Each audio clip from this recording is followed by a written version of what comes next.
Hello everyone and welcome to another episode of Scamfish presented by socialcatfish.com. On today's episode, we speak to a woman named Yukari from California. She was in contact with a man who claimed his name was Chris. Chris claimed he traveled the world and was an architect. Yukari reached out to us after sending money to Chris to help his sick dog. She wants to meet him, but he always has a reason for why he can't show up. Let's see if we can get to the bottom of this. Real quick, guys. Don't forget to like, comment, and subscribe. Your comment and like could help stop someone from being scammed. Let's get into it. Hi, Social Catfish. My name is Yukari. I work at preschool as assistant director. I met someone on TINDER last year, and I'm having a difficult time with him. So his name is Chris. I met him off TINDER. He is tall. I believe he's 6'2". He likes to go to the beach a lot. He has a really nice car, Mercedes-Benz, I believe. He knows how to dress. He has brown eyes, brown hair. He's Caucasian. He's a good looking. The first message from Chris, he said, "Hi, how are you?" Then I respond to say hi. The next message was, "You are so beautiful." I am attracted to Chris because he was very genuine and thoughtful. He put a little bit of effort to communicate with me and explain what he liked, what I like, and he really wanted to know about me fully. He lives in Florida. He owns his business. He's a designer slash architecture. So he design and decorate clients' house. He has no kids. He has a dog, and he has a family in his country, and he was planning to bring him down to the U.S. Chris texted me every day, every morning, every night. "Good morning, how are you? Good night." Almost every day, unless he was busy. He was talking about where he traveled because he used to travel a lot. And he was asking me if we can travel in the world in the future together. We also talk about our dogs because he has a dog and I have a dog, and how we care about the dogs. Okay, the beginning of the conversation between me and Chris was more like a get to know, casual thing is, but he started sounding very serious, having a future together. Or I was already his. Yeah, he was very sweet. And soon he started telling me that, he loves me, and he was telling me, "You're my everything." And he was also telling me, I don't know what I would do without you. I could tell he was in love with me. He works a lot, every day, I believe.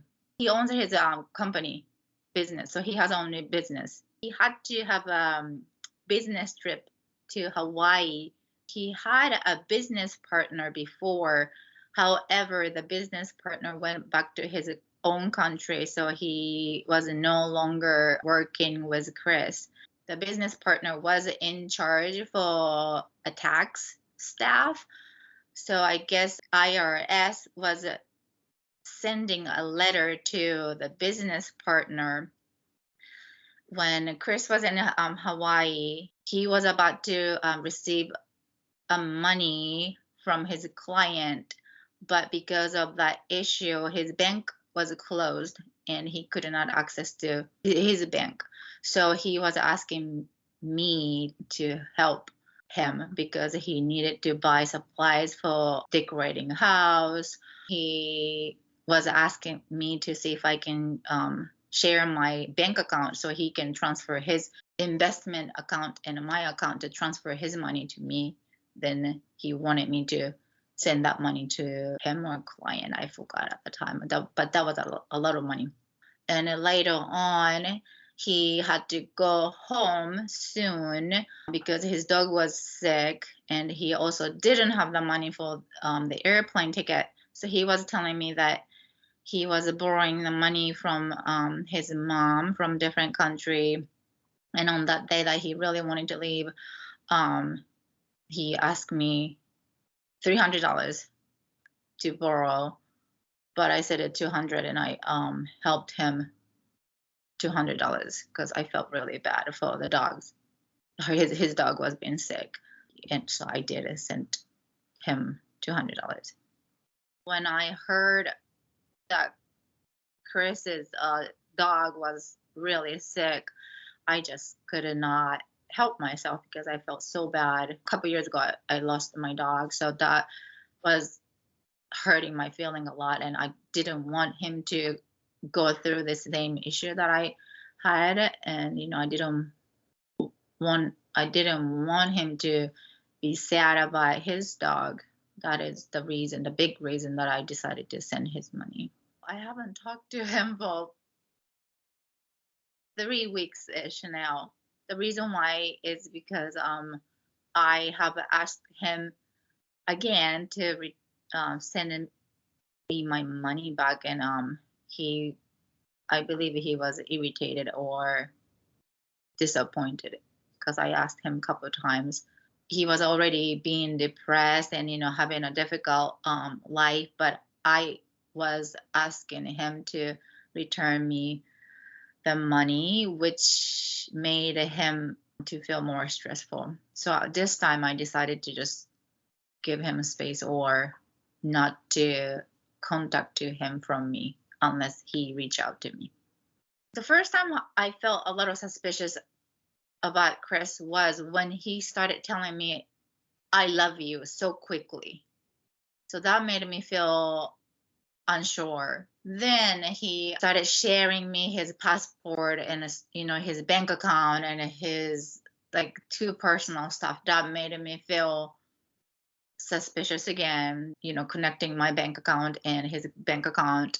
Also wanted to get my social security number. Yeah, that made me feel okay. I don't know if he's real, but at the same time, how he was explaining and trying to prove himself sounded also real to me. So I'm in the middle of unsure. I want Chris to be real because I really would like to meet him. If Social Catfish finds out Chris is real, I would be very happy. I believed he was real, but also I couldn't believe he was real at the same time. Verifying Chris's identity was not an easy task. We scoured the internet to find the true identity of this man. After running countless reverse image searches and looking over all the documents Yukari sent us, we felt confident in the information we had and decided to sit down with her. If you're looking to find the identity of your online lover, you can start with the tools on our site, socialcatfish.com. You can click this YouTube card or click the link in our bio. Just hitting like, comment, and subscribe helps us build more tools out for you to use in the future. So let's just get into everything. So we were basically going through everything that you had sent us. Something that I wanted to start off with was the airline ticket. He wanted me to buy the airplane ticket because he had to go back to Florida, his home, from his business trip in Hawaii. And he sent you a bunch of other documents, and you guys also had an agreement.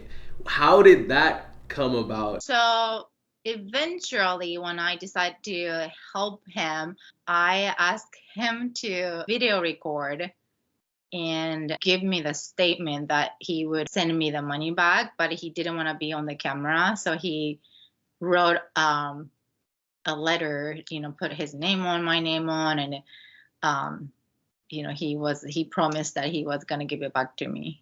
The next thing that we wanted to hop into was this tax service of Hawaii document.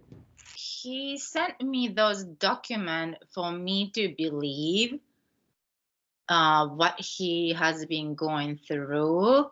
He also asked me to send a bunch of money as well, and I just could not believe in it.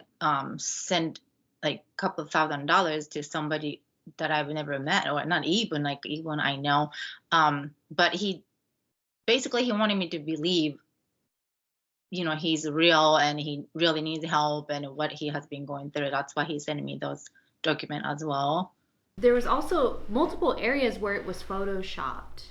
Photoshop? Yes, where things were cut out or added to the document. Did it look like that? There's actually a badge in the left-hand corner. And if you look at it, that badge is not transparent. So that badge was taken off of like Google Images and then just put there in that upper left-hand corner. And you can see how it's a box. So on a normal document, it's not gonna have, it's gonna be transparent. It's gonna be like a nice PNG badge when you're dealing with, a company like Tax Service Right. of Hawaii. They promote that they've been in business for like over 10 years. And then if you also take a look at where like what Brienne was saying, the transactions. So over the transactions, you'll see a bunch of Photoshop and it just looks off. If you actually zoom into that, it has some like Latin, it looks like maybe Spanish. Yeah, Photoshop's Oh my Spanish. God. So we had done some digging, a lot of digging, with the images that you had sent us of Chris, and we finally got some matches. And what we had found was a verified Instagram account for Chris under the name of Rebel W. Who? Rebel W. Okay. So we looked into this account further, and after digging for a while, we found what we believe to be his true name, which is Zach. Go ahead and click on him, and I want you to just scroll through his images. And I want you to let me know if anything looks familiar on that page. Yes, I see a lot of them, Dad. How did you find it? I could not find this guy's picture. So we had to do a lot of digging on the internet to find this. Oh my gosh. But that is the real man Yes. in the photos. Obviously, the photos that you have, he's younger. You can see that he's grown his mustache out. He almost looks like a different person, right? Right. Because he's aged and he's grown out this mustache.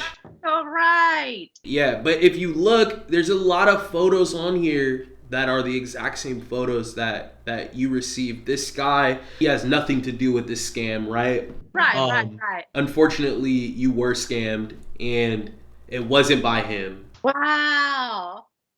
I can see a lot of them that I received.